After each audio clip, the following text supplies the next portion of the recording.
लोकसभेमध्ये सोलापुरात दंगली घडवण्याचा प्लॅन असल्याचं प्रणिती शिंदे म्हणतात। भाजपाचा सोलापुरात दंगल घडवण्याचा प्लॅन होता असं प्रणिती शिंदेंनी सांगितलेलं आहे। लोकसभेत सोलापूरमध्ये दंगली घडवण्याचा प्लॅन होता असं प्रणिती शिंदे म्हणतात। भाजपाकडून सोलापुरात दंगल घडवण्याचा प्लॅन असल्याचं वक्तव्य प्रणिती शिंदे यांनी केलं आहे।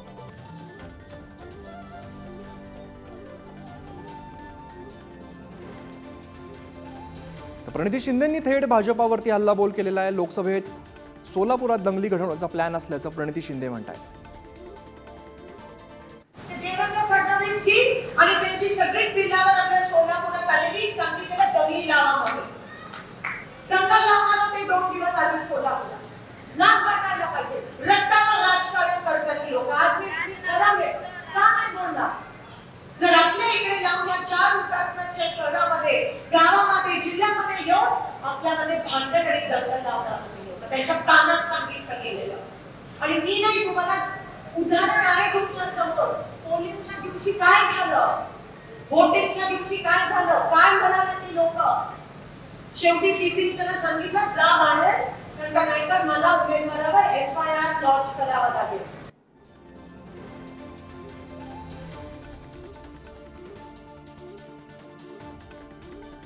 तर भाजपाचे आमदार राम कदम आपल्या सोबत आहेत। रामजी, प्रणिती शिंदेंनी थेट भाजपावरती आरोप केलेला आहे। दंगली घडवण्याचा प्रयत्न होता असं ते म्हणतात। मगाशी पण एका वाहिनीला सांगताना असं सांगितलं की आदरणीय देवेंद्र फडणवीस साहेबांची प्रतिमा संबंध देशभरात आणि विशेष करून महाराष्ट्रात एक देव माणूस, एक मन मिळावू व्यक्तिमत्व, प्रत्येकाच्या संकटात धावून जाणारी एक अशी एक व्यक्ती, अशी त्यांची ओळख आहे। आणि ही ओळख काही आपल्याला नाकारता येणार नाही। आता प्रणिती शिंदे नव्या खासदार झाल्या आहेत, त्यांना शुभेच्छा आहेत आमच्या। पण त्यांना देखील तुम्ही टीव्हीचा कॅमेरा किंवा कार्यकर्त्याच्या समोरचा माईक या 2 गोष्टी बाजूला ठेवल्या आणि त्यांना विचारलं देवेंद्रजींबद्दल, तर त्या देखील भरभरून बोललेल्या आपल्याला युट्यूबवर पाहायला मिळेल। तर त्याच्यामुळे टीव्हीच्या कॅमेऱ्याच्या समोर स्वतःच्या पक्षाकडे कुठलाही देवेंद्रजींसमोर टिकू शकेल असा नेता नाही, अशी कुठलीही प्रतिमा त्यांच्या समोर नाही। म्हणून मला असं वाटतं की राजकीय आवश्यकतेपोटी त्यांना असं बोलावं लागलं असावं।